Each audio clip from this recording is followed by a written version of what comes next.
Ok, bien, muy buenos días. Hoy damos inicio a estas sesiones de tramos, un seminario sobre migración que lleva por título Trayectorias y Movilidad. Y hoy contamos con la presencia de la doctora Silvia Giorgiuli, a la cual le agradecemos mucho que se nos una acá y que nos acompañe para abrir esta nueva etapa.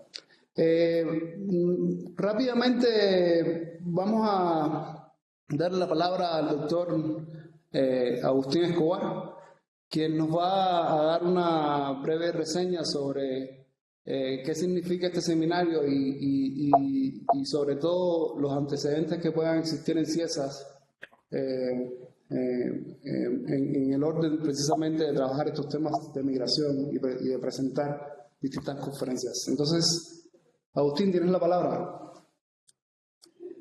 Muchísimas gracias, Edel. Es para mí un honor que me invites a hacer esta presentación y quiero empezar agradeciendo, igual que tú, a Silvia Giorguli, la profesora Silvia Giorguli, presidenta del Colegio de México, que haya aceptado ser la ponente inaugural de Tramos, este seminario que ahora se llama Trayectorias y Movilidades, y que toma el lugar de un seminario que fundamos René Centeno, Jorge Durán y yo en el año 2000 como parte de un esfuerzo sobre todo de CIESAS y de la Universidad de Guadalajara. Ese seminario pues fue ininterrumpido, trabajó de manera permanente y con apoyo del CIESAS, cosa que hay que agradecer, hasta el año 2020. Y en la pandemia sí tuvo algunas interrupciones, como muchas otras actividades. Y hace un tiempo, el año pasado, la directora del CIESAS Occidente nos invitó a Edel y a mí a pensar en una nueva etapa que Edel ha formulado justamente como tramos, es decir, trayectorias y movilidades. El propósito del seminario es compartir investigación avanzada hecha por investigadores de distintas instituciones en México. El nombre original del seminario hablaba del occidente de México. Yo creo que no debe limitarse a eso. Más bien, Edel e Irán, que es el coordinador del seminario por la Universidad de Guadalajara, han pensado en que sea pues un seminario de las Américas, un seminario con ponentes desde Argentina hasta Canadá, y me parece una idea muy interesante que así sea, que superemos esta división regional, aunque desde luego se puede seguir invitando a profesores del occidente de México. Si hay profesores investigadores que deseen compartir su investigación avanzada, que por favor se comuniquen con Edel. Es otro mundo migratorio el que vivimos 24 años después de la fundación. Desde 1996 decíamos que México era un país de emigración, inmigración y transmigración. Sin embargo, realmente si se ven los números, lo que ha cambiado en 24 años es enorme.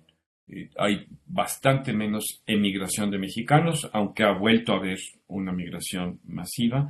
Hay muchísimos más inmigrantes a México, y estoy hablando realmente de muchísimos más, por lo menos 1 millón más de personas que han migrado a México y que se reportan como migrantes en estos 24 años, y la transmigración de personas que desde todos los continentes del mundo quieren llegar a Estados Unidos, es también un fenómeno de una escala que no existía. Sí existía, pero su escala era totalmente distinta hace 24 años.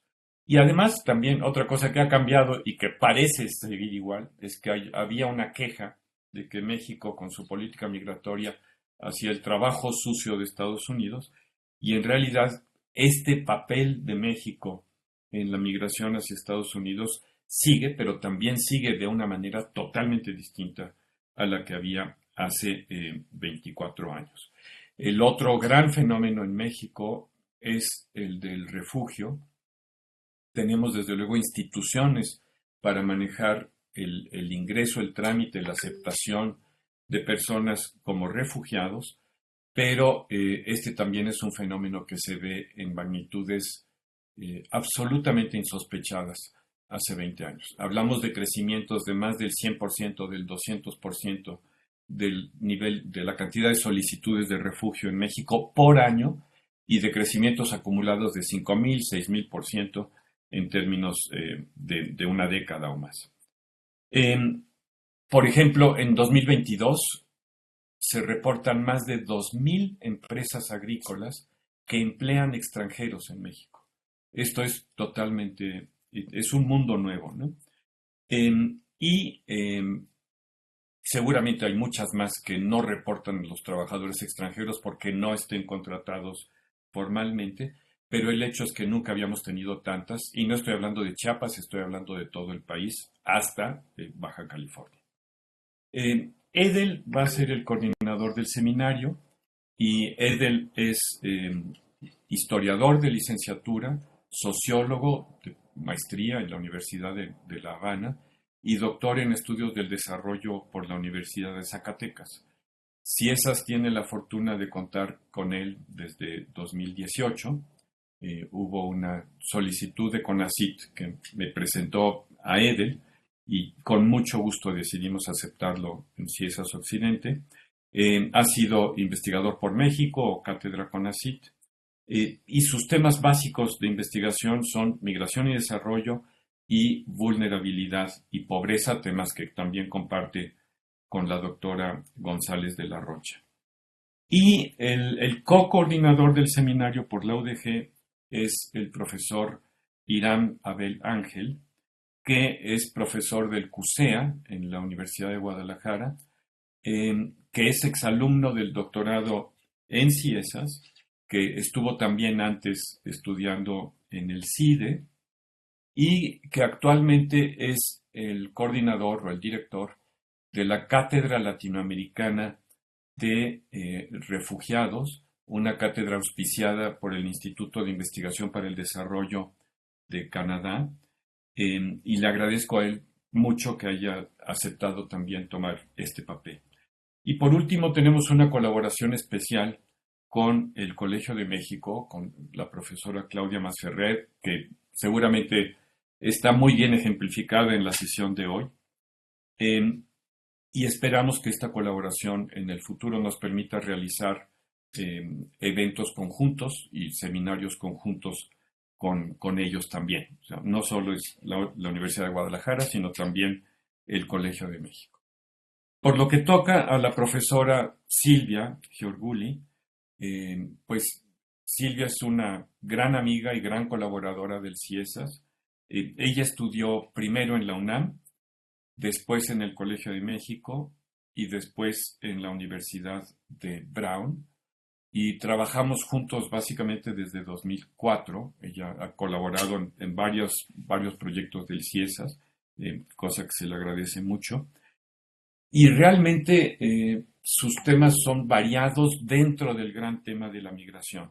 Ha estudiado mucho a los mexicanos en Estados Unidos, el trabajo de los mexicanos en Estados Unidos, la educación de los mexicanos en Estados Unidos, pero también ha estudiado mucho el tema de los centroamericanos en México y en Estados Unidos. Ha escrito, por ejemplo, sobre integración socioeconómica de los mexicanos en Estados Unidos en términos de la integración de sus hogares, en términos de la integración en el trabajo, en términos de la integración de los mexicanos que retornan a México después de vivir en Estados Unidos. Y más recientemente ha enfatizado, junto con Claudia y con otros profesores, el tema de los sistemas migratorios regionales, que me parece algo que es extremadamente importante, porque la migración ya no puede verse nada más como una relación entre un par de países, sino que realmente en este momento involucra a un conjunto de países y de sus políticas y de sus flujos y de sus problemas sociales. También ha sido una participante muy reconocida en el Consejo Mundial de Refugiados, donde pues obviamente México debe estar participando porque juega un papel en términos de refugiados cada vez más importante. Y por último, quiero mencionar el papel de Silvia en otro tipo de esfuerzos, que son los de la política científica. Ella ha participado de manera, pues como líder, en diálogos entre instituciones mexicanas que han buscado definir o sugerir cuál debe ser la política científica para México y pues me parece que esta contribución también es una contribución que queremos hacer desde el espacio de la migración. La, los académicos podemos y tenemos la obligación de ser muy claros respecto de la política migratoria y de desarrollo humano para los migrantes que buscamos. Grabación activada. Entonces, pues eso es y muchísimas gracias por permitirme este espacio. Gracias a ti, Agustín, y también una disculpa por esa voz que se sintió, que es parte del mecanismo de esta aplicación. Irán, me habías comentado que también querías ofrecer unas palabras, quizás breves, ante la presentación de la doctora. Un minuto, no más de eso, nada más agregarle a Silvia Yorguli, que esté presente aquí como nuestra ponente que inaugura este nuevo proyecto, ¿no? que se sienta en lo que era CEPEMIO. Agradecerle a Agustín y a Edel la invitación a la Cátedra Internacional en Migración Forzada, Inclusión y Derechos Humanos de la Universidad de Guadalajara, que está en CUSEA, que tiene el financiamiento del Centro Internacional de Investigaciones para el Desarrollo de Canadá. Y solamente, bueno, señalarles que este esfuerzo va a ser un esfuerzo conjunto e invitar a todas aquellas personas que están desarrollando investigaciones en la región de las Américas. Tendremos invitados ya desde Canadá para próximas sesiones. Bueno, pues invitarles a siguientes sesiones. Bueno, nuevamente muchas gracias y todo el éxito para Tramos. Buen día. Muchas gracias a ti, Irán. Sin duda, este va a ser un espacio de reflexión que permitirá justamente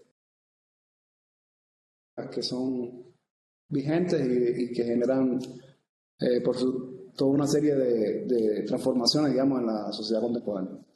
Digamos, y sin más dilación, pues le damos la palabra a la doctora Silvia para que nos ofrezca su conferencia Ciudades y Migración en el contexto latinoamericano. Muchas gracias. Buenos días a Agustín, Edel, Iram, a quienes se conectan a esta sesión. Bueno, pues primero que nada me siento muy honrada y agradezco mucho la invitación. Yo veo estos espacios como un espacio pues para compartir avances de investigación, perspectivas metodológicas, perspectivas interdisciplinarias y inclusive pues perspectivas regionales, ¿no? Desde miradas de diferentes posiciones geográficas, y entonces celebro muchísimo la apertura de este espacio, de este seminario Tramos. Yo no sabía toda la historia, Agustín, que venía desde este trabajo previo, que yo estoy convencida que parte de la riqueza del área de investigación en migración justamente recae en esta posibilidad de tener conversaciones entre disciplinas, entre diferentes perspectivas de investigación y desde diferentes instituciones, ¿no? Entonces, celebro muchísimo la reapertura del seminario o esta nueva etapa del seminario con el liderazgo de EDED y de IRAM desde CIESAS y de la UDG, y bueno, pues también por supuesto con toda la experiencia de Agustín, y también celebro que haya esta colaboración con el Seminario Permanente de Migración, Desigualdad y Políticas Públicas del Colegio de México, que actualmente coordina Claudia Masferrer. Bueno, para esta sesión yo decidí pues darme una licencia. Entonces la licencia es que voy a presentar en varias etapas, en 3 etapas. La primera, pues un poco hablar sobre esta cuestión de Latinoamérica como un contexto de llegada, ¿no? De diferentes, con toda la movilidad intrarregional, y ahí me voy a parar un poco, en donde las ciudades juegan un rol central, porque las ciudades son los principales lugares de acogida. Después voy a hablarles de un proyecto en el que estamos trabajando actualmente. Hicimos levantamiento de campo en 21, a finales del 21, principios del 22. El año pasado acabamos de procesar toda la información y bueno, voy a presentar esa aproximación para estudiar la migración en ciudades latinoamericanas y les voy a dar algunos resultados que son básicamente descriptivos, como decía, pues apenas estamos empezando a trabajar, ya por ahí este año sacamos un artículo ya sobre salud en diferentes ciudades, salud de los migrantes en diferentes ciudades latinoamericanas, pero apenas estamos empezando a explorar la base, ¿no? Entonces, preferí como concentrar un poco en mostrar esta aproximación metodológica, también a manera de invitación, porque creo que es una metodología y creo que la base de datos también da para mucho. Entonces, ahora sí voy a compartir mi pantalla, de acuerdo a las instrucciones que me dieron. ¿Ya la ven? ¿Sí se ve? ¿Nada más me pueden confirmar? ¿Sí? Ok. Sí. Bueno. Entonces, el intercambio que tuve con Edel, con Iram y con Agustín previa a esta reunión, pues hablábamos de la posibilidad de hablar de las ciudades y la migración en el contexto latinoamericano. Que yo creo, bueno, Agustín dio una introducción de México dentro de la migración internacional. Coincido con lo que él dijo, el panorama es otro, el escenario migratorio ha cambiado para México desde una velocidad enorme, pero yo creo que es muy útil ubicar a México en el contexto de lo que está pasando de manera más amplia en el contexto latinoamericano, o sea que sí tiene la excepcionalidad que nos da la vecindad con Estados Unidos y la excepcionalidad que nos da el tamaño de población, ¿no? Ser el segundo país con mayor población en América Latina. Y la tercera excepcionalidad, pues es una historia migratoria de más de 100 años de intercambio, sobre todo con Estados Unidos, pero parte de lo que estamos viviendo ahora en México, pues también está vinculando con otros procesos regionales, algunos que no son nuevos, pero que son más visibles, y otros que sí son inéditos y que nos hablan de cambios en los flujos de manera muy, muy rápida. Entonces voy a empezar. Ojo, ok, a ver, es que no avanza, entonces voy a detener y lo voy a volver a abrir, compartir pantalla, un momentito, nada más para dejar de compartir, para ver si quitando la del módulo ok, va. Espero que con esto se solucione el problema y ya pueda yo avanzar en la presentación. Ok, ahí da. Sí se pudo. Entonces, bueno, un poco nada más para ubicar, o sea, de hecho, pues va a ser este primer seminario y no voy a hablar de México, voy a hablar de la región en general y luego voy a hablar de los 3 países en los que estuvimos haciendo trabajo de campo en 21 y 22. Entonces, bueno, el primero es ubicar América Latina. América Latina es una región históricamente definida por la movilidad humana, es una región que ha tenido, por ejemplo, hace 100 años en Sudamérica estábamos hablando de Sudamérica como una región de llegada de flujo, sobre todo de Europa, que fueron muy importantes para los procesos de poblamiento en la región. Y bueno, pues por supuesto, cuando uno se va más para atrás, pues hay estas oleadas de migración de diferentes regiones. Y luego, en la segunda mitad del siglo pasado, sobre todo en las últimas décadas, pues una región con una gran migración hacia el norte, ¿no? Hacia Estados Unidos, hacia Europa, y sí con una prevalencia importante de migración intrarregional, ¿no? Sobre todo vinculada con hechos o con procesos políticos, por ejemplo, en el caso de Colombia, pero básicamente cuando uno ve la historia de América Latina es una región con una altísima movilidad. Entonces creo que hay que empezar por ahí, porque cuando uno habla de las perspectivas migratorias, pues es así como querer detener las olas del mar, ¿no? O sea, realmente es una región que ha estado definida por esa movilidad. En lo que hemos observado en este siglo XXI son cambios muy acelerados en los patrones de migración regional, ¿no? En la dirección de las migraciones, en el surgimiento de nuevos flujos, en la reversibilidad de algunos flujos respecto de lo que habíamos visto antes, una heterogeneidad de destinos y además una diversidad de tipos de migración, ¿no? Ahora no solo México, sino otros países de la región no solo se convierten en países de origen, sino que se convierten en países de tránsito, en países de retorno. Por ejemplo, habíamos visto con la migración de retorno a Ecuador, a Colombia, a Perú, cuando la crisis en España, en 2007, por ejemplo. Ahora Panamá, Costa Rica, inclusive Guatemala y El Salvador como lugares de tránsito, ¿no? Y bueno, y nuevas zonas de emigración o lugares que habían sido de baja emigración, como Venezuela, y que de repente se convierten en puntos de una emigración masiva. El otro rasgo que yo creo que para los que hemos estudiado la migración mexicana hacia Estados Unidos son como elementos que cuestionan, o sea, que nos obligan a adaptar nuestros marcos analíticos, es la diversificación de las causas de la migración, ¿no? Pues como decía Agustín, junto con Agustín y otros, pues ya llevamos más de 2 décadas estudiando los temas migratorios.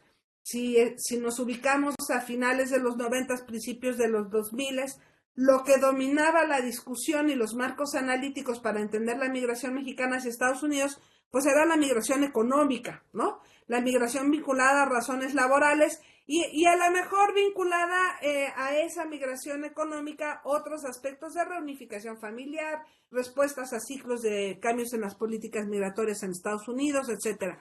Ahora estamos frente a la situación de una evidente diversificación de las causas de la migración, muchos de los flujos asociados con temas políticos, de inseguridad y violencia en los lugares de origen, con eventos climáticos, que será seguramente un tema que irá aumentando conforme los efectos del cambio climático en sequías o en eventos naturales que acaban teniendo una naturaleza catastrófica vayan incrementándose, pues también ya lo habíamos tenido con huracanes, con terremotos en el caso de alguna migración centroamericana y alguna migración, por ejemplo, de Haití, pero bueno, pues es algo que se irá incrementando. Se mezcla todo esto, por supuesto, con las migraciones económicas, laborales, y también con la reunificación familiar, y es muy interesante, yo creo que uno de los temas como resultado de este cambio es con estas movilidades que van teniendo diferentes destinos, cómo se van dando las composiciones familiares y cómo empiezan a operar las redes, ¿no?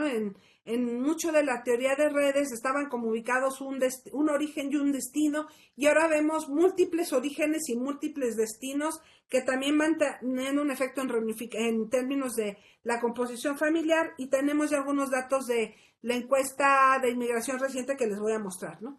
Y la otra es esta diversificación en los perfiles de los y las migrantes, por supuesto, que sigue siendo una migración concentrada en edades jóvenes, adultos jóvenes, etcétera, pero ya es muy clara la presencia de las unidades familiares, de menores a la migración, que ha sido uno de los temas, un componente que también te habla de que los marcos analíticos y las políticas migratorias, pues de repente se mostraron ser insuficientes para responder a este nuevo patrón familiar. Migraciones terrestres de larga distancia y bueno, pues son una serie de aspectos que también han puesto en jaque los sistemas migratorios o las políticas migratorias de varios de los países de la región. Híjoles, otra vez no cambia.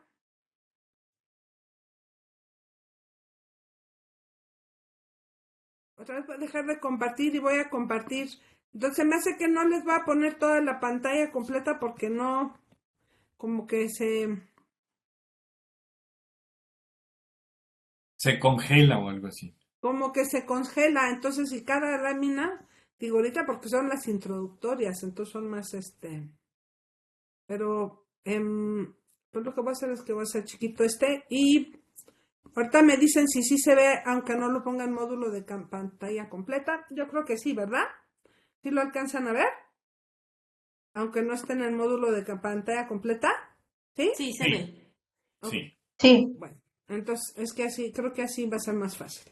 Bueno, entonces, muy brevemente, decíamos, bueno, entonces América Latina es una región de alta movilidad, pero que ha tenido un incremento. O sea, a lo mejor lo que caracterizaría los últimos 15 años, ¿no? Que es buena parte de este siglo, es este incremento en la movilidad intrarregional, ¿no? Y esto que va a presentar es un trabajo que justamente hicimos Víctor García Guerrero, Claudia Masferrer y yo, todavía con este enfoque al que hacía mención Agustín, de sistemas migratorios, y lo que intentamos es ver, bueno, lo que estaba pasando en la región en términos demográficos. Es una región también con heterogeneidad, aunque tiende a la convergencia demográfica con bastante heterogeneidad, ¿no? Por ejemplo, Guatemala todavía tiene una tasa de fecundidad cercana a 3, y tienes a Uruguay y Argentina ya con tasas de fecundidad abajo del 1.5, en el caso de México ya abajo también del reemplazo.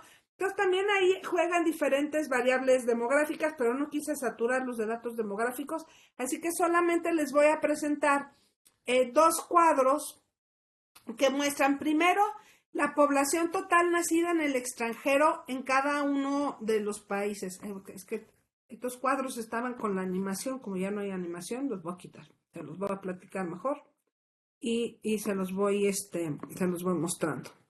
Entonces, una de las cosas que resalta en este primer cuadro es población total y nacida en el extranjero, o sea que son, digamos, como una medida de inmigración en los diferentes países que componen todo el continente, porque aquí sí incluimos Estados Unidos y Canadá. ¿Qué resalta de este cuadro? Bueno, primero, en todos los casos, hay una población inmigrante, ¿no? Un stock inmigrante menor o menor. Aquí lo hicimos con países que tenían hasta más de 3 millones de habitantes de población, ¿no?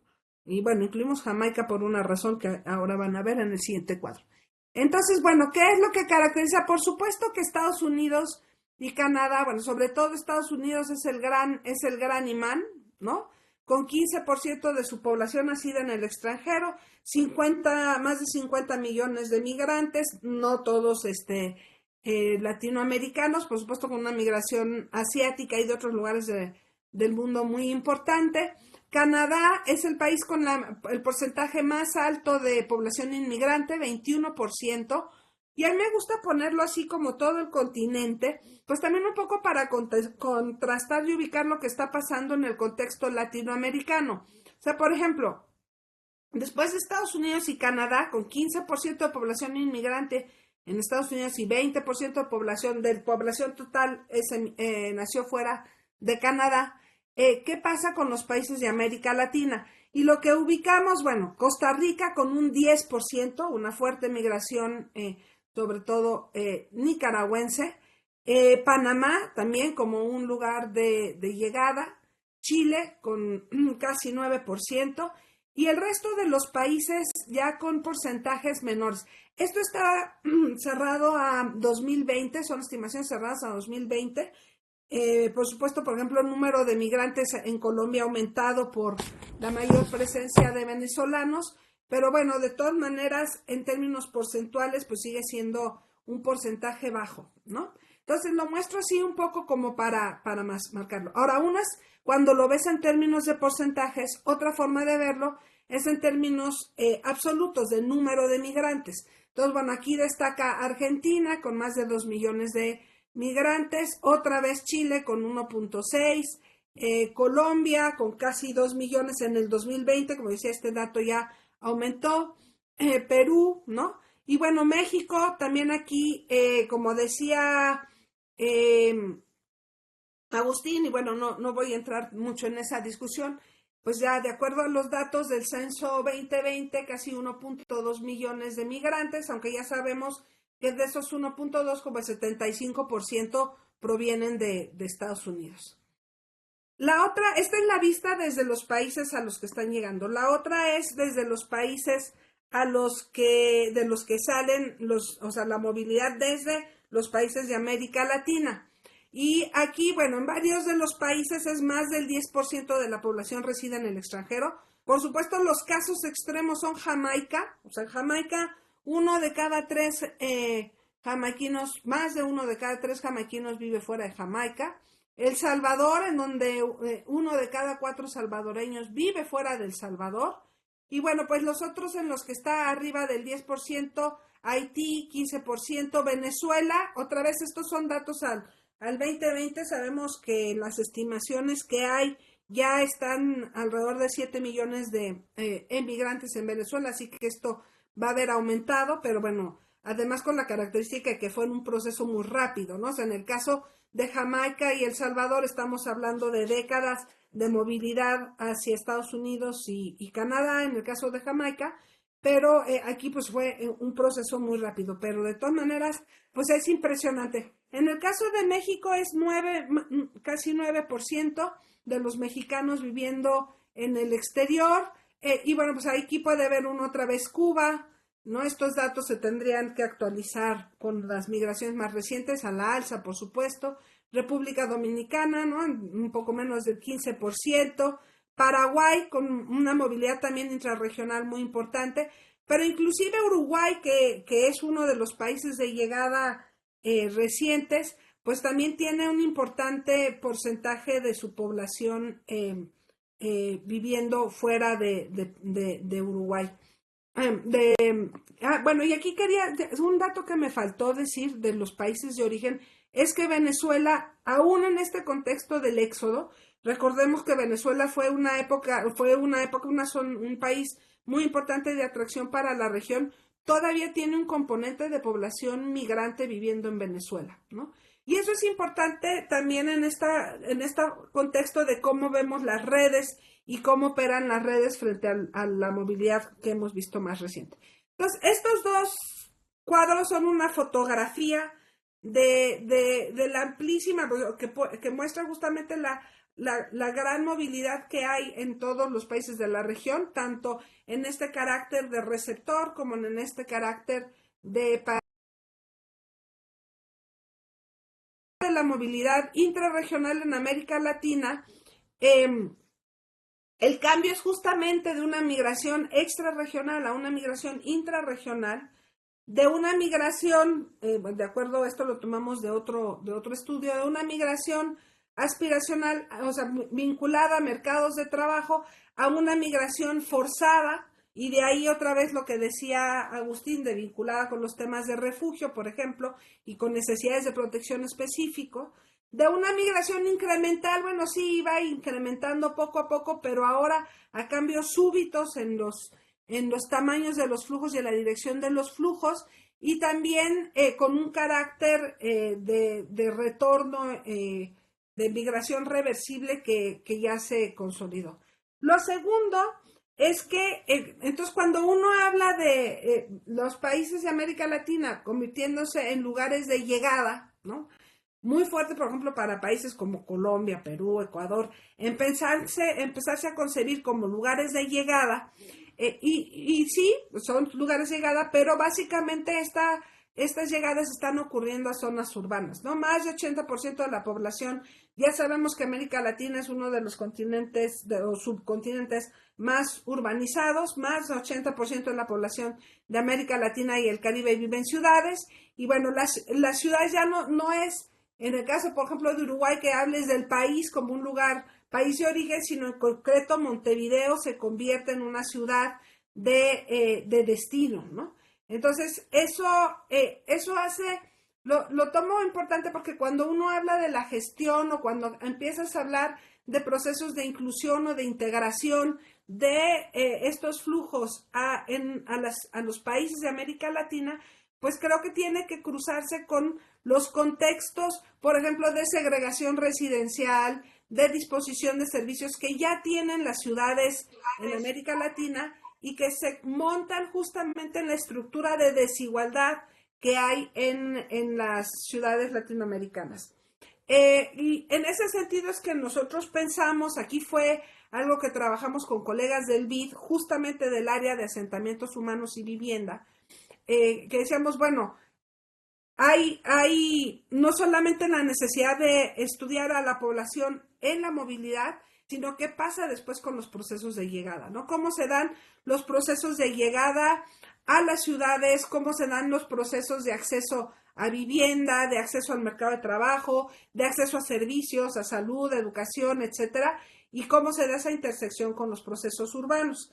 Entonces ahora voy a pasar a hablar un poco de la motivación de este estudio, de la etnoencuesta de inmigración reciente en contextos de acogida latinoamericanos, que trabajamos un grupo de investigadores bastante amplio. Ahí les voy a mostrar una lámina con todos los que estuvimos en ese proyecto, pero esa es la idea cuando, le voy a decir ENIR a la encuesta, ¿no?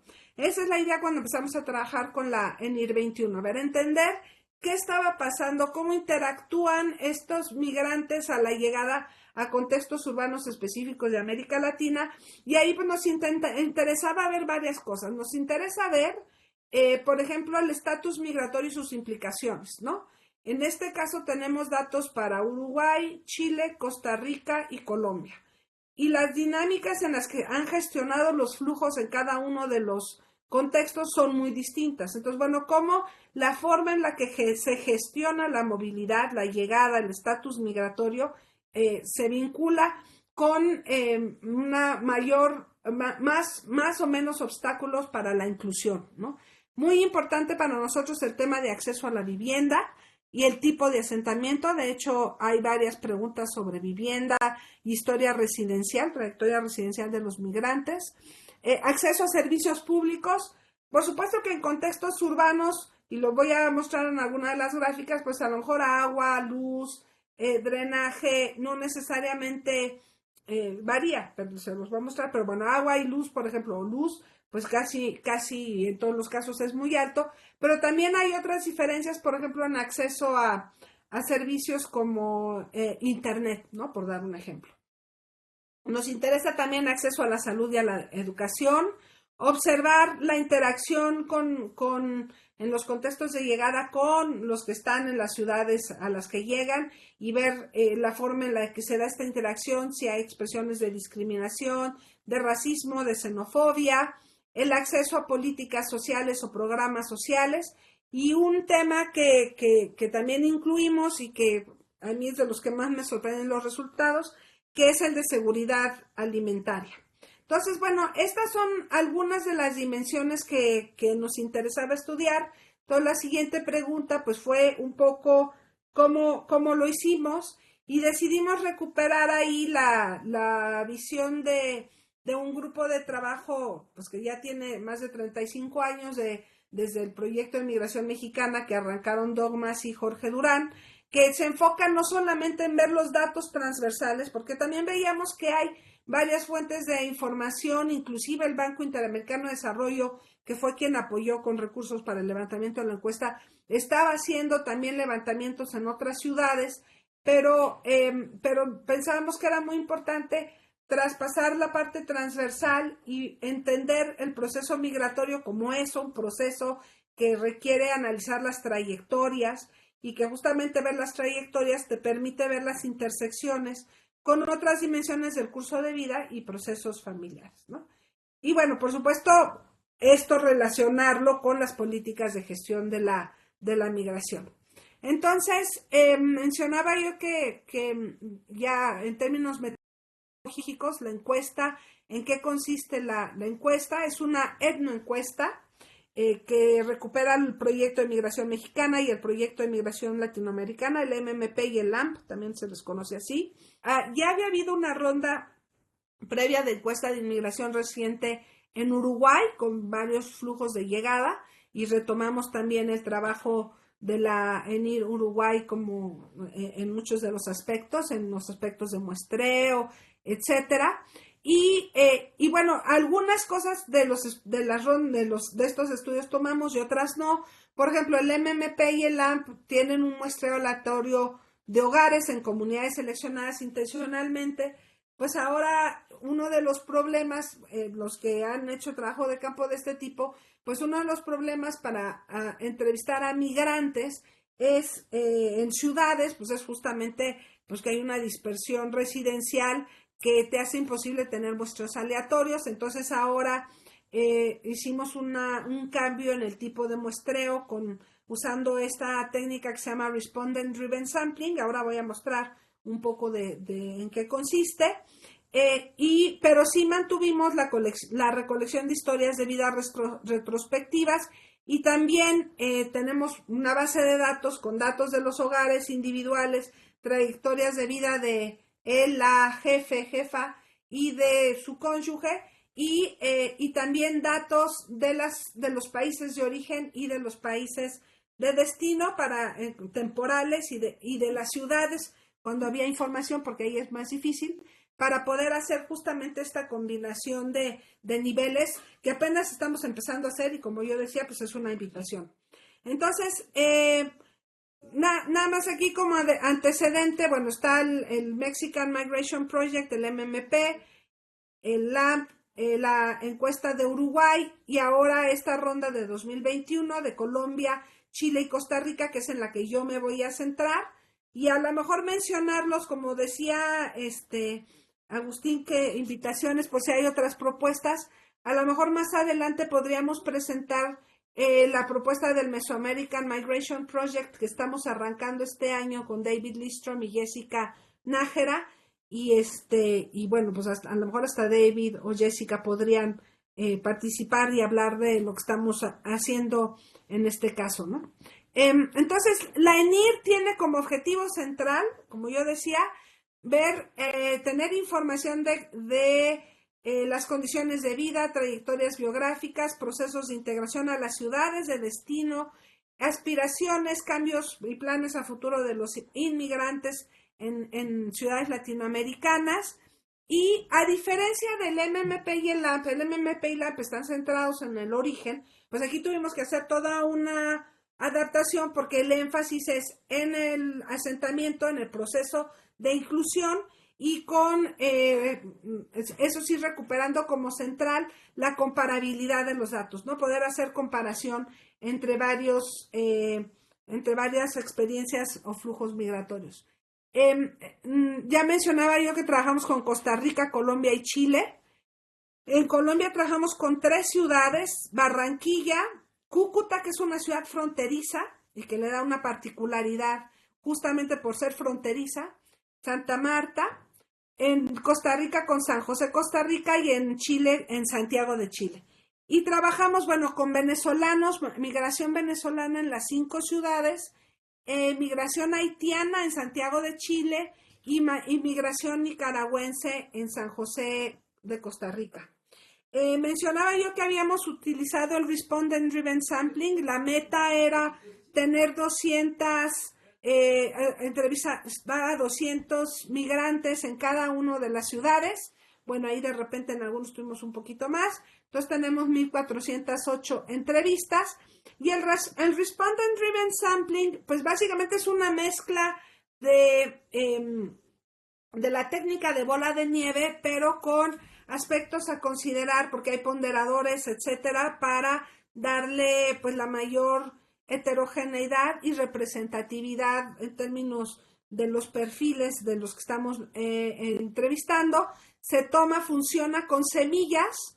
A la semilla no se le entrevista, pero es un informante clave que va dando referencias, y bueno, pues va creciendo, a partir de ahí se van generando olas y se van haciendo diferentes rondas de entrevistas.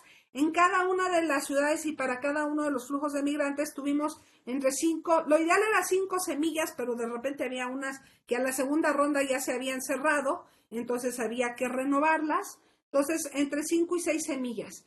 Y eso nos llevó, ya ustedes en la parte de comentarios, si quieren, puedo entrar mucho más al aspecto metodológico y lo que fue el trabajo de campo, porque además hicimos trabajo de campo todavía en COVID, lo cual le dio como más emoción al trabajo de campo. Pero bueno, entonces lo que hicimos, pues se van haciendo los tiempos de levantamiento. En Colombia fue muy rápido. En Costa Rica fue un poco más largo, sobre todo porque en el caso de la migración nicaragüense, estaba el proceso electoral en Nicaragua y eso creó mucha reticencia entre los migrantes a participar. Y en el caso de Chile, también, que fue donde nos llevó más, casi 4 meses, también temas de desconfianza y problemas de accesibilidad con la población haitiana, aunque teníamos, de hecho, estudiantes haitianos que estaban en Santiago, que nos apoyaron en las rondas, y las entrevistas estaban en creol, ¿no? En el caso, bueno, dimos un incentivo. Una de las cosas, pues, para el funcionamiento de la RDS y que se había tomado también de experiencia de Uruguay, es que se da un incentivo a los que responden. Ahí sí adaptado a cada uno de los países. En algunos eran tarjetas telefónicas, tarjetas de transporte o tarjetas para cambiar en las tiendas de conveniencia por artículos de primera necesidad. En el caso de Chile tuvimos que aumentar los incentivos porque, bueno, es el país con el costo de vida más alto y pues realmente como lo estábamos trabajando no estaba funcionando. Pero bueno, ya, hasta aquí voy a decir la parte, yo me puedo clavar hablándoles de todo lo que nos pasó en trabajo de campo, pero hasta aquí me voy a parar.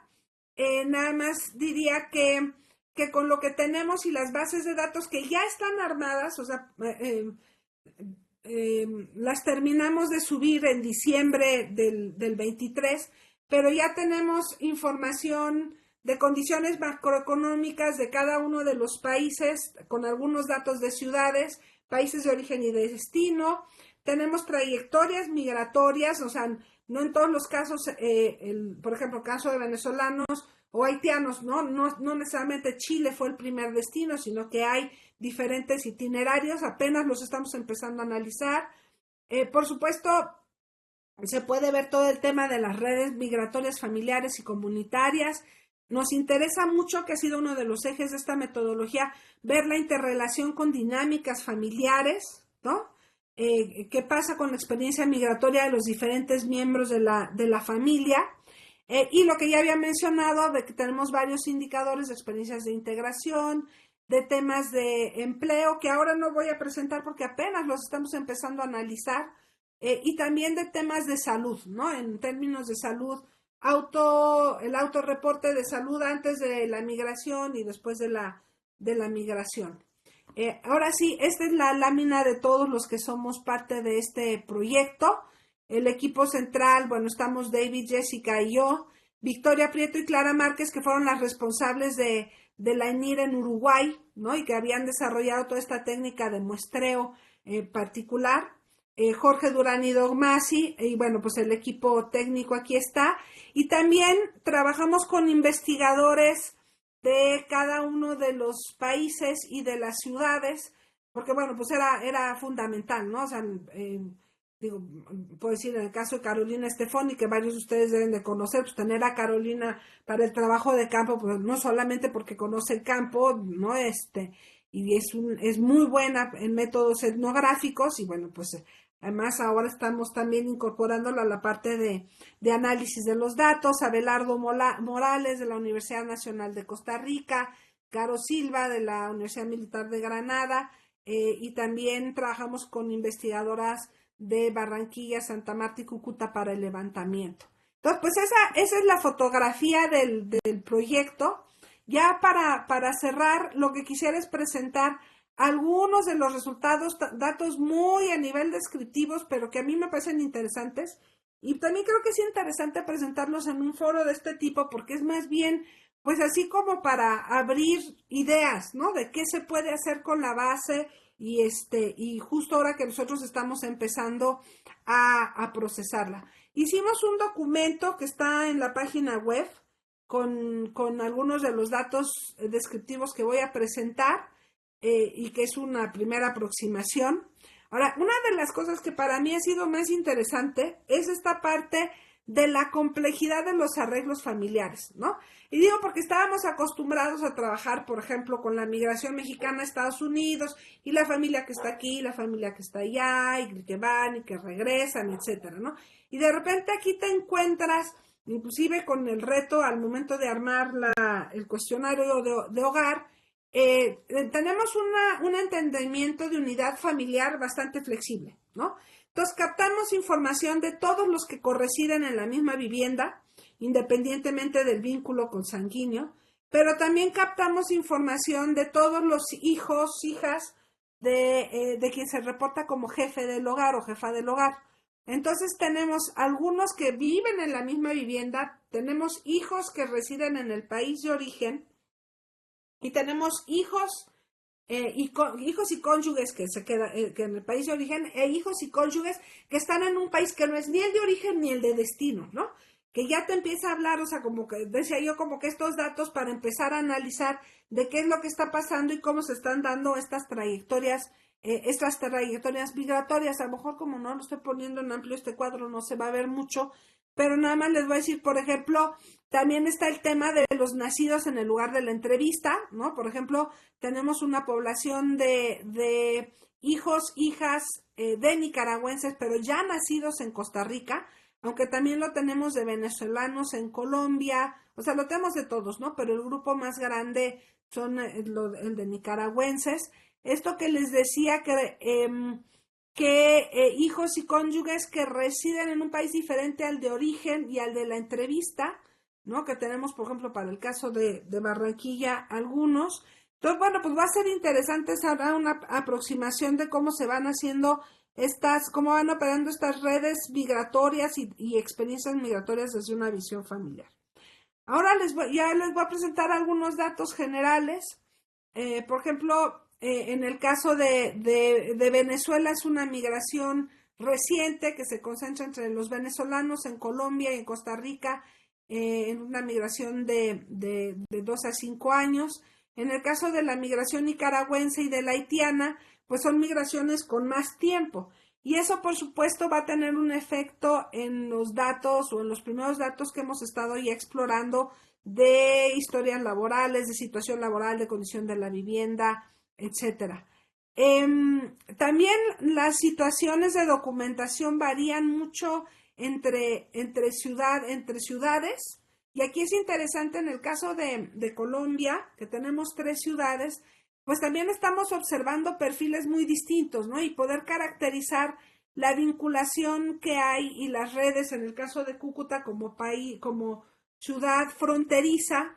Digo, esto todavía no lo analizamos cuando estábamos haciendo levantamientos y encontramos que muchos de los de Cúcuta pues venían de puntos cercanos a la frontera, pero estaban casados o eran hijos o tenían abuelos que habían estado en Cúcuta. De hecho, es hasta como que tiene un carácter un poco como de retorno de generaciones nuevas, ¿no? Que nacieron en Venezuela, pero sus padres eran de Cúcuta. Entonces, eso es como algo a ir analizando.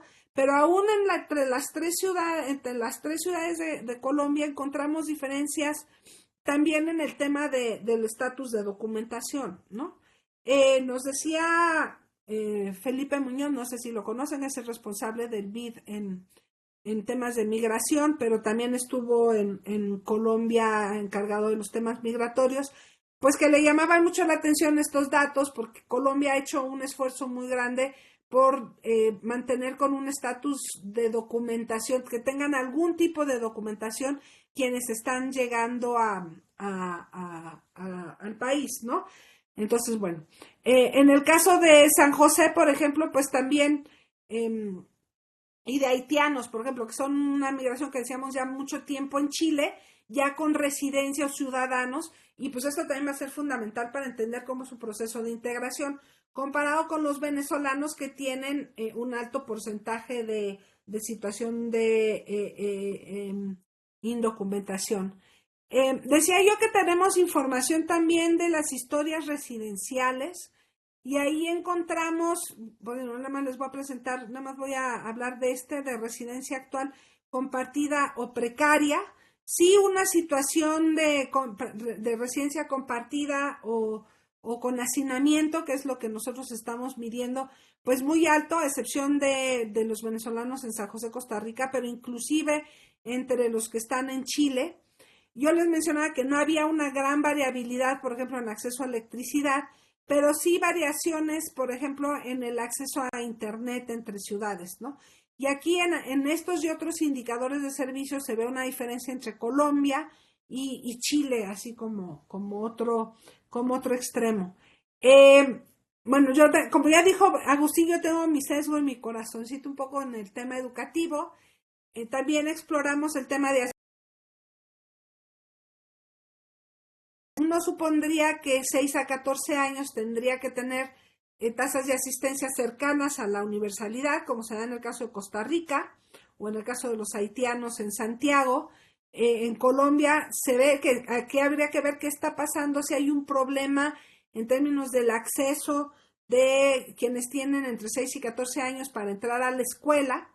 Y bueno, pues cómo se va dando, fíjense cómo el caso de Colombia se va separando de los otros dos, del caso de los migrantes en Costa Rica y Chile, en términos de asistencia entre los 15 y 18, y pues ya 19, 24, que es la universitaria, pues también muy alejado, ¿no? Y que también tiene que ver con los perfiles de los migrantes.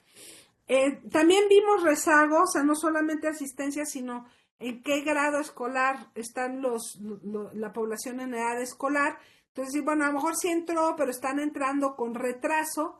Y otra vez, pues aquí destaca el caso de los venezolanos, incluidos los venezolanos en Santiago, y que te habla de que es un perfil muy distinto, por ejemplo, de los venezolanos en San José de Costa Rica, ¿no? Entonces, bueno, estos son como primeros datos les digo, estamos ahora en proceso de analizarlos como para poder hacer una historia más, o sea, poder contar una historia. Yo creo que aquí hay que vincularlo con perfiles, entonces, perfiles distintos de la migración venezolana en cada una de las ciudades, tiempos distintos, y también, que es para mí muy importante, con políticas de gestión de la migración y políticas de integración distintas, ¿no? O sea, por ejemplo, Costa Rica ha tenido una posición de inclusión que no sé si se mantenga hacia adelante con todo lo que está pasando en la región, pero con acciones específicas de inclusión. Santiago de Chile, pues así como con una posición un poco más, de repente conservadora en el tema migratorio. De hecho, cuando nos estábamos haciendo trabajo de campo, nos tocó estos casos tremendos que hubo en una de las ciudades fronterizas en Santiago, en Chile. Y bueno, ya el último cuadro que les voy a mostrar es el de inseguridad alimentaria. Tomamos varias preguntas de inseguridad alimentaria tomando ya el tipo de pregunta convencional, que Agustín puede abundar con mayor detalle que yo cómo se toma.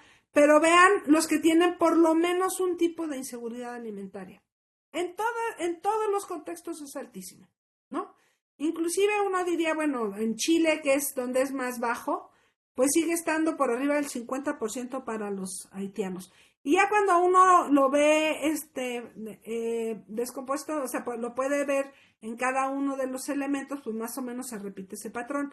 Pero aquí hay un dato que de hecho ahora David Lindstrom va a estar trabajando sobre este tema en particular, porque sí nos llamó la atención en contextos urbanos tener datos tan altos, aún en migrantes que tienen ya más de 5 años residiendo en el país, como sería el caso de los nicaragüenses en Costa Rica y de los santiagueños en Santiago de Chile. Entonces, bueno, pues ya, ahora sí, ya para terminar, pues creo que hay mucha tela de donde cortar. Les puedo decir lo que nosotros como grupo de investigación estamos viendo, este interés en ver políticas de gestión migratoria y de acogida, también vinculadas con las diferencias en los regímenes de bienestar social, ¿no? En cada uno de los contextos, la interacción de las particularidades del contexto urbano, por ejemplo, en el caso de Barranquilla y Santa Marta, pues ver ciudades con características industriales distintas. Ay, híjoles, esta es la que sigue, ¿no? Entonces, por ejemplo, cómo se van dando estos procesos de integración a la vivienda, al mercado de trabajo, perdón, el tema de las condiciones de habitabilidad. Yo no hablé mucho, pero ya mencioné que como hicimos en 2021 la investigación, pues tenemos datos de COVID, de familiares que se enfermaron, etcétera. Y bueno, pues aquí algunos de los aspectos del perfil de nuestra población que no mencioné, no sé que mencioné en general, pero que no les llené de gráficas. Sí, la ocupación es interesantísimo. Encontramos un buen montón de empleos que ni conocíamos, muchos son, o sea, que empleos nuevos, ¿no? Que están vinculados con trabajos digitales, por ejemplo, uno que decía que era fotógrafo digital, pero no profesional en eventos, o mucho orientado a servicios personales, a comercio minorista, a ambulantaje, muchos trabajadores de plataforma. Entonces, bueno, pues estos también son aspectos del mercado de trabajo pues que hay que incursionar. Y pues ya esto sería todo. Nada más una invitación si quieren ver la página web que está en construcción. Estamos todo el tiempo agregando, o sea, ya están las bases de datos, está el informe al que hice referencia, pero estamos agregando y iremos agregando cosas conforme vaya saliendo más información, pues de lo que vamos procesando. Y eso sería, en general, ya yo hasta aquí la dejaría y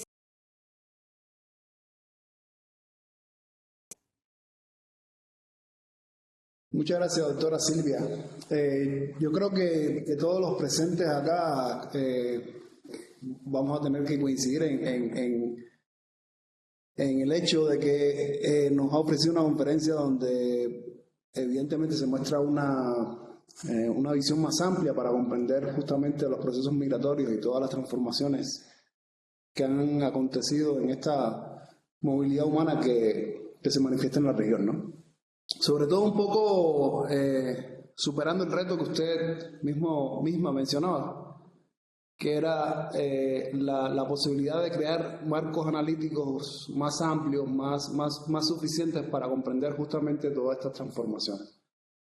Siento que somos afortunados en iniciar este seminario Tramos con esta visión. Y al respecto me gustaría subrayar algo, es que nosotros también queremos crear un supositorio digital.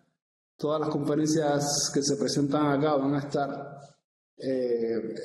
incluidas en las diferentes plataformas de CIESAS Occidente, creo que también de la cátedra que representa Irán, para justamente crear un espacio donde las personas puedan regresar y repasar un poco todas estas ideas que me parecen novedosas y que necesitan ser difundidas. Justo ahora entonces nosotros abrimos un espacio para preguntas, reflexiones, comentarios.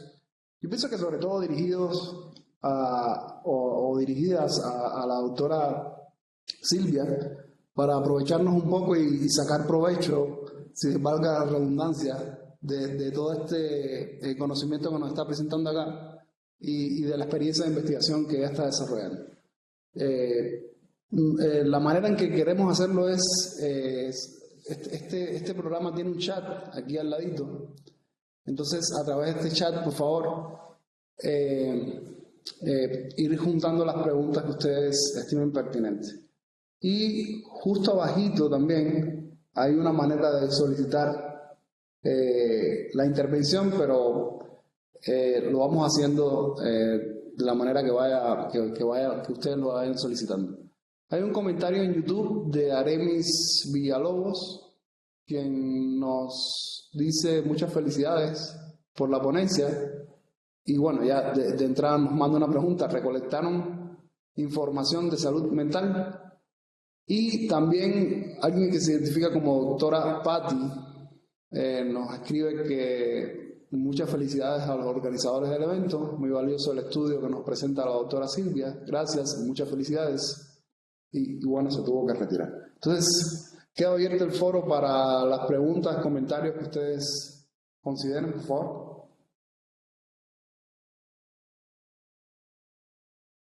¿Quieres que conteste la de Aremis mientras? Yo creo que sí. Sí. Bueno, hola Aremis, qué gusto y gracias por conectarte. No, desafortunadamente, o sea, bueno, sí tenemos, es que necesito ver el cuestionario. Yo mencionaba que sí tenemos un módulo de salud que pregunta sobre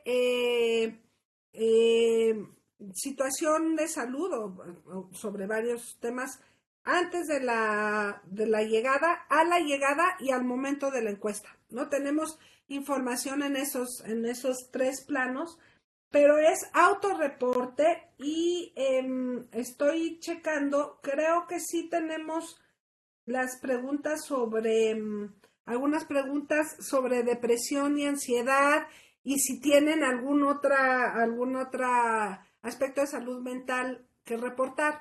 Pero mencionaba yo que son autorreportes, ¿no? Que está basado en percepciones y te puedo pasar la información de cuáles son las variables de salud mental, o sea, cuáles son los indicadores en términos de salud mental que incluye la encuesta. Muy bien, gracias. Yo también tenía una pregunta. A mí me llamó mucho la atención cuando se mencionaba que los migrantes se enfrentan a una estructura de desigualdades en América Latina. Y esto necesariamente implicaría toda una serie de adaptaciones, de interacciones, justamente con no solo en términos de participar, digamos, en las nuevas sociedades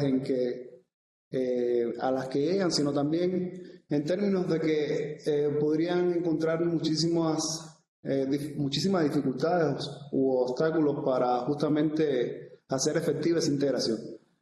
Nosotros acá estamos pensando un poquito en esta dinámica de integración a través de un proceso de dispersión transnacional de la vulnerabilidad, es decir, hasta cierto punto los migrantes vienen con toda una serie de desventajas, con experiencias de marginación, con experiencias incluso de discriminación, y llegan a otras sociedades donde tienden a experimentar, digamos, vivencias similares. Entonces, a mí se me ocurre que preguntarle, doctora, si esta interacción con la estructura de desigualdades que tienen los migrantes en América Latina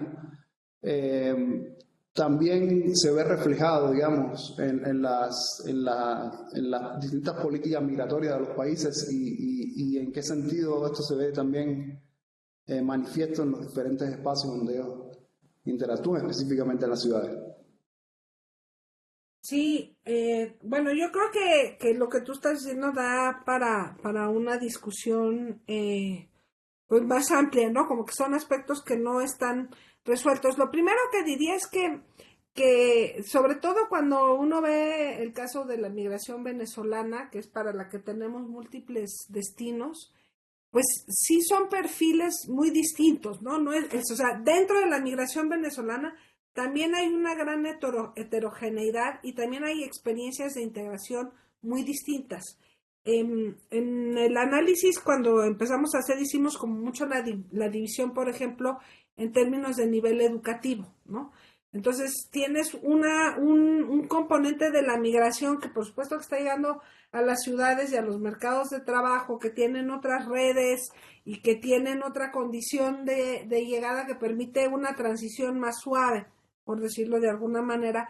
Y tienes otro grupo de población migrante que yo diría que en muchos casos de menor escolaridad, con menos recursos, en donde efectivamente, como tú decías, hay como una serie de vulnerabilidades, de situaciones de vulnerabilidad que se van acumulando y en donde también parecería que estos procesos de llegada son un poco menos planeados en términos de inclusive los lugares de asentamiento, ¿no?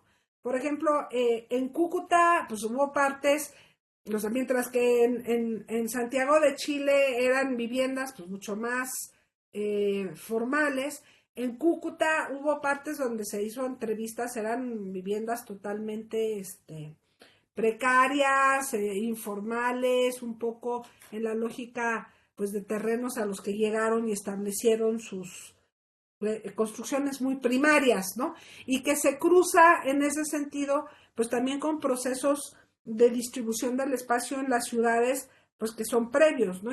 Yo creo que ahí hay toda una gama para meternos en los temas de segregación urbana y cruzarlo con el tema de migrantes en una forma, pues, de vulnerabilidades acumuladas sobre todo, ¿no? Ahora, por otro lado, creo que esta parte de América Latina de que varios de los países se empiecen a entender con mayor claridad como sitios de acogida, pues es un proceso que todavía no lo veo tan claro, ¿no? O sea, Colombia de repente lo hizo y asumió que quienes llegaran debían de llegar con una condición de indocumentación. Creo que ahí tenemos en el caso de México, yo siempre he dicho que es un poco esquizofrénica esta separación entre nuestra historia como país de emigración y ahora los procesos de llegada, ¿no? Porque por supuesto que nosotros podríamos aprender de todos estos aspectos y que muchas veces estos aspectos de integración tienen que ver con cosas tan sencillas como el tener acceso a una identificación oficial, ¿no? En otro trabajo que hicimos sobre migración de retorno en México, pues cuando veíamos que cuál era la principal, cuál es la principal dificultad para encontrar vivienda, para entrar, pues que no tengo la credencial del lector, ¿no? En el caso de México. Entonces, hay aspectos que realmente son procesos burocráticos que facilitan o detonan el acceso a otros servicios, ¿no? Porque el estatus de documentación puede ser lo que te detone el acceso, por ejemplo, a los servicios de salud, dependiendo del contexto. Entonces, no es que necesariamente haya una política de integración tal cual, pero es una respuesta de una u otra forma en los procesos de gestión. Y en el caso de Costa Rica, que a mí me parece que es muy interesante porque Costa Rica, yo me acuerdo hace 10, 15 años que empezamos con las discusiones de integración desde la visión latinoamericana y Costa Rica ya tenía una posición sobre las formas de inclusión de la población migrante en ese momento, pero que ahora con los flujos pues se van modificando. Y la última cosa, o sea, que hay que valorar si son suficientes, insuficientes, que hay tensiones y que también sabemos que están sujetos a los vaivenes políticos, ¿no? Inclusive en el caso de Colombia es muy claro y cómo la migración está en la discusión en las discusiones electorales, ya no solo en Estados Unidos y en Europa, sino también aquí. Y lo último que voy a decir respecto de lo que tú comentas, Edel, es el tema de las ciudades. Porque también las ciudades tienen espacios, o sea, está el marco de la política nacional, pero también las ciudades y quienes gobiernan las ciudades tienen espacios para implementación de acciones en particular, ¿no? Para esa gestión del espacio urbano en particular. Entonces, para nosotros va a ser interesante comparar, por ejemplo, Barranquilla, Cúcuta y Colombia, la diferencia en los procesos de integración en los tres contextos, porque responden a ese espacio de acción específico que tienen las ciudades para atender desigualdades y en este caso en particular, pues el contexto de la población que está llegando, ¿no? Para asentarse. No solo o no tanto de tránsito, sino para residir, ¿no? Pero no sé si te contesté, Eder. Sí, cómo no, claro que sí. Una respuesta muy completa y muy profunda. Quería informarles que el doctor Agustín tuvo que salirse por problemas personales, por favor, lo excusan. Y aquí tengo otra preguntita. Nos comenta Julia Villatoro. Buen día a todos, mi nombre es Julia Villatoro, soy alumna del doctor Irán Ángel en la maestría en diplomacia del Instituto Diplomático del MRREE de El Salvador. Además de felicitar por la excelente presentación, me gustaría conocer si planean hacer más encuestas y estudios en otros países y o zonas de América Latina relevantes que no están incluidos en esta ocasión. De antemano, muchas gracias, felicidades por el encomiable trabajo. Ay, muchas gracias, Julia, y bueno, qué gusto que haya una conexión desde El Salvador. Mira, yo decía que se hizo con una encuesta similar, le hicimos algunos cambios, pero similar, todavía comparable, antes en Uruguay, en 2018 y 2019, y en Uruguay, coordinado por Victoria Prieto y Clara, bueno, sobre todo Victoria Prieto, pero también colaboró Clara Márquez, y un grupo fuerte que hay en la Universidad de la República de Uruguay en temas migratorios.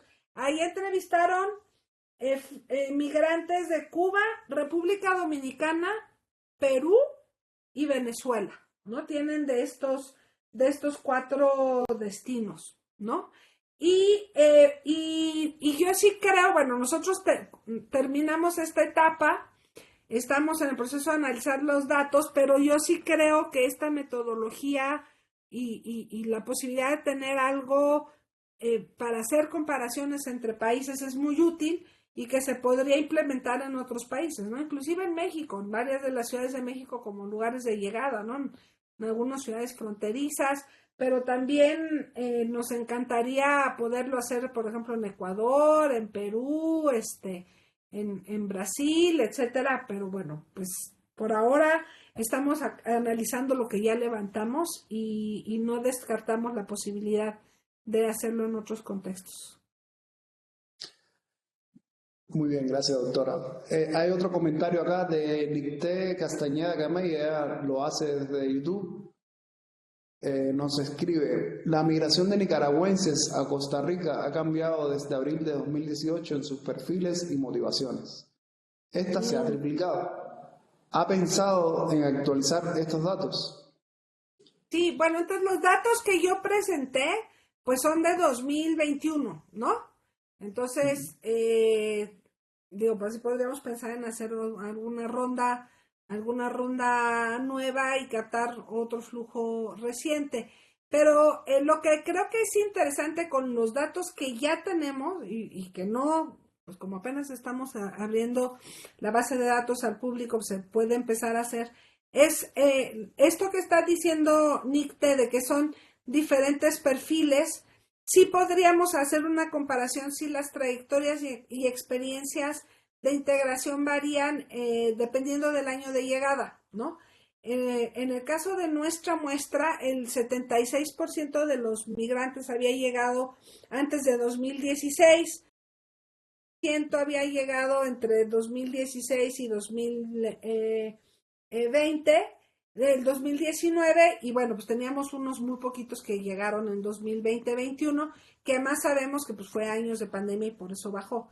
Entonces, pues yo diría que sí se puede hacer una ronda de actualización. Creo que ahora primero tenemos que analizar lo que ya tenemos, pero con lo que ya tenemos sí se podría ver sí se podrían ver cómo son diferentes rutas, ¿no? Como dentro de hablar de eso que decía, bueno, hablamos de la migración nicaragüense a Costa Rica, pues sí, pero como dice Nicte, pues varía dependiendo del tiempo y del perfil, porque los flujos varían, ¿no? Uh-huh. Muy bien. Nicté Castañeda nos hace una acotación. Esta migración de nicaragüenses a México es incipiente, pero ya hay más de 200.000. Irán, me habías comentado que quieres hacer algún comentario o pregunta acá. ¿Tienes la palabra? Sí, y justo abandonó la llamada. Creo que tiene problemas con el internet. No sé si alguien más quiere agregar otra pregunta. Perdón, Edel. Me Ya. salí, quise apretarle perdón, a la bocina y colgué. Bueno, primero que nada, muchas gracias. Realmente estuvo bastante interesante y deja muchas cosas ahí interesantes, Silvia. A mí me gustaría nada más como escuchar estas cosas digo, el tiempo es acotado, estas cosas que decías de las experiencias en el levantamiento de trabajo de campo, donde en algún momento dijiste, bueno, podría yo hablar mucho de lo que ocurrió, sobre todo en el sentido de ver si estas experiencias ayudaban a entender a ustedes si lo que estaba diseñado realmente era útil, ¿no? O funcionó muy bien, o realmente tenía ahí unas limitaciones que obviamente ya que se implementa, se regresa al cubículo y se dice, bueno, vamos a ver dónde corregimos. Eso es una parte. Y la otra, una muy simple. Con los resultados que ustedes tienen, y obviamente sabemos que en los últimos 3 años también están cambiando mucho, no solamente las movilidades, sino incluso las respuestas de los gobiernos, ¿no? Cada año están cambiando. Pero me gustaría saber si ustedes pudieran concluir que en la región se está yendo hacia un proceso de integración o de inclusión, o no se está llevando a cabo realmente y más bien estamos en un escenario que todavía no podríamos definir hacia dónde vamos, si a integrar o si a limitar los procesos. Sería todo. Y nuevamente muchas gracias, Silvia. Gracias, Irán. No, pues dos muy buenas preguntas. Sí, pues mira, el trabajo de campo tuvo la particularidad que, como yo mencionaba, pues estábamos saliendo de COVID, ¿no? De hecho, por ejemplo, viajar a Chile y Costa Rica, el equipo central que estábamos en México, Uruguay y Estados Unidos, teníamos pensado originalmente ir a todos los países y estar con los investigadores locales, pero a Chile y Costa Rica había una de restricciones al ingreso tremendos, ¿no? Colombia no tenía restricciones, entonces a Colombia sí pudimos estar en el trabajo de campo. A mí me tocó, nos dividimos las ciudades, a mí me tocó estar en Cúcuta y pues por supuesto que la visión de trabajo de campo te permite, o sea, el estar ahí en trabajo de campo, pues te permite tener otra visión, ¿no? Por ejemplo, en mi caso en Cúcuta, que Janet Caicedo, que fue la investigadora local que nos ayudó, pues, o sea, que organizó el equipo de supervisión de trabajo de campo, los encuestadores, etcétera, pues también es miembro de la Asociación Colombo-Venezolana, ¿no? Entonces ahí es como que para mí fue como que conocer mucho este carácter de vida fronteriza con una vida binacional muy compartida. Esto que tú decías, bueno, ¿en qué cosas uno se fijaría más? Ahí fue donde yo me empecé a fijar en esta parte de los hogares transnacionales, o sea, de uniones mixtas. Decía, sí, pues mi hermana está allá, pero pues ella ya se quedó allá, pero yo sí me vine para acá, mi hermana colombiana, pues se va a Venezuela, pero pues a ellos les va bien. O sea, como ir viendo estas conexiones y la forma, la complejidad sobre todo de los arreglos familiares, ¿no? Yo creo que en el caso de la migración mexicana de Estados Unidos, que es el marco del que partimos nosotros, pues este hecho de un origen, un destino, aunque sean múltiples destinos en Estados Unidos, pero a final de cuentas es un solo país. Este, no, no nos ha permitido meternos a ver toda esta diversidad de arreglos residenciales que es impresionante, ¿no? Esto que yo decía, por ejemplo, digo, ahora lo digo y me parece muy obvio, pero efectivamente en la migración haitiana, pues ves que sí, pues es una migración que tiene más tiempo, que a lo mejor llegó primero a Brasil y ahí tuvieron una unión y un hijo, pero entonces la pareja y el hijo se quedaron en Brasil y entonces emigró y acá tiene otra pareja y tiene otros hijos. Entonces hay una complejidad en las dinámicas familiares que también yo creo que van generando redes, ¿no? O sea, es la forma en la que entendemos en el caso de México, Estados Unidos, la conformación de esta gran comunidad mexicana en Estados Unidos y que es parte de nuestra idea del autosostenimiento de la dinámica migratoria. Bueno, ¿qué pasa cuando hay estos procesos así diferenciados regionalmente, ¿no?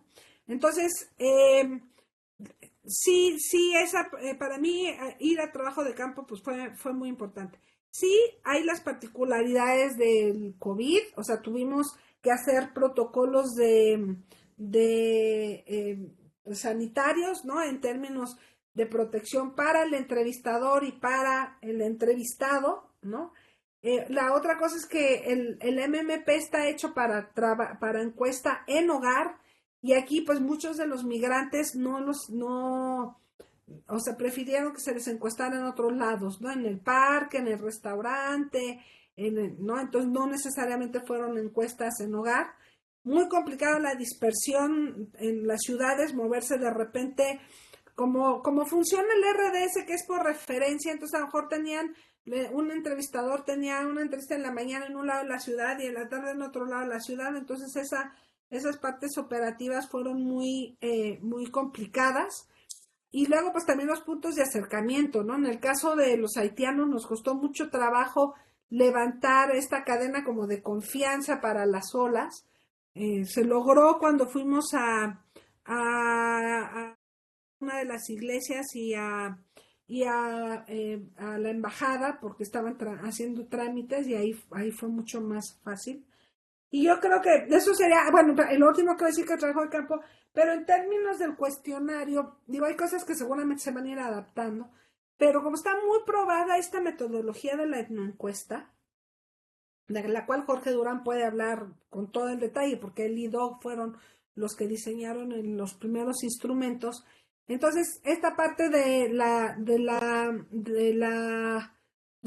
cuestionario está muy trabajada. Los retos son cómo vas incorporando cosas nuevas sin perder comparabilidad, ¿no? Por ejemplo, cuando te cambias a integración, pues hay que incluir cosas nuevas, pero ahora en esto del proyecto mesoamericano que estamos arrancando, que vamos a empezar trabajo de campo este año, metimos preguntas de violencia que son muy complicadas, bueno, no les tengo que decir a ustedes porque son muy complicadas, y también metimos preguntas pues asociadas a otros hábitos de vida, etcétera, que pues pueden ser delicadas, ¿no? Entonces, bueno, pues eso es lo que estamos trabajando. Y sobre lo de proceso de integración y inclusión, pues los procesos de integración se dan de una u otra forma, pues, ¿no? La cosa es que uno quisiera, pues, uno que hubiera una acción pública que favoreciera esos procesos, sobre todo cuando yo digo que hay aspectos como muy sencillos que le facilitan la vida a los migrantes, como este tema de la identificación, o como el acceso a la vivienda detona la posibilidad de, pues ya sabes dónde está la escuela, dónde vas a llevar al hijo, la interacción con o sea, cómo hay puntos de los procesos de integración que son detonadores de otros, ¿no? Como la vivienda, la identificación y la vivienda, y por supuesto el mercado de trabajo, ¿no? Y yo creo que aquí hay un trabajo en términos de visibilizar, o sea, entiendo como que tu preocupación de que, bueno, ¿y qué pasa si no hay procesos de integración e inclusión? Pues yo creo que más bien es en términos de visibilizar y acotar la responsabilidad, por ejemplo, de los gobiernos nacionales y de las ciudades como parte de las políticas sociales, ¿no? Y de políticas laborales. Con toda digo, pues lo estamos viendo en el caso de Estados Unidos, ¿no? Con toda la diversidad tienes a Texas y tienes a California y tienes vaivenes en Texas y California, ¿no? Porque tampoco es que sea todo así lineal y ahora California el estado más promigrante. Acuérdense de cuando la proposición 187 y Pete Wilson. Entonces, están también jugando estas dos dimensiones entre lo nacional y la gobernanza de las ciudades, ¿no? Y bueno, pues yo creo que el hablarlo pues tendría que ser el primer punto para definir responsabilidades y acciones.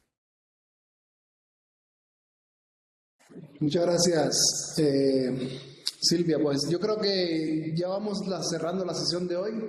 Yo creo que de nueva cuenta resultaría nuevamente agradecerte mucho que nos hayas acompañado, que nos hayas propuesto todas estas ideas que más que interesantes son relevantes y son vigentes y permiten ampliar este espacio de reflexión y de diálogo que se quiere abrir en Tramos.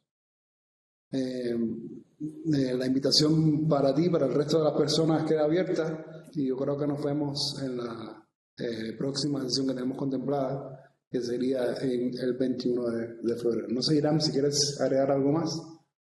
No, solamente agradecer y reiterar la invitación. Felín Fryer de la Universidad del Pacífico, perdón si no me equivoco, Edel, es la siguiente presentación. Están cordialmente invitadas e invitados. Y muchas gracias nuevamente, Silvia, muchas gracias a Ciesas y a toda la gente que asistió.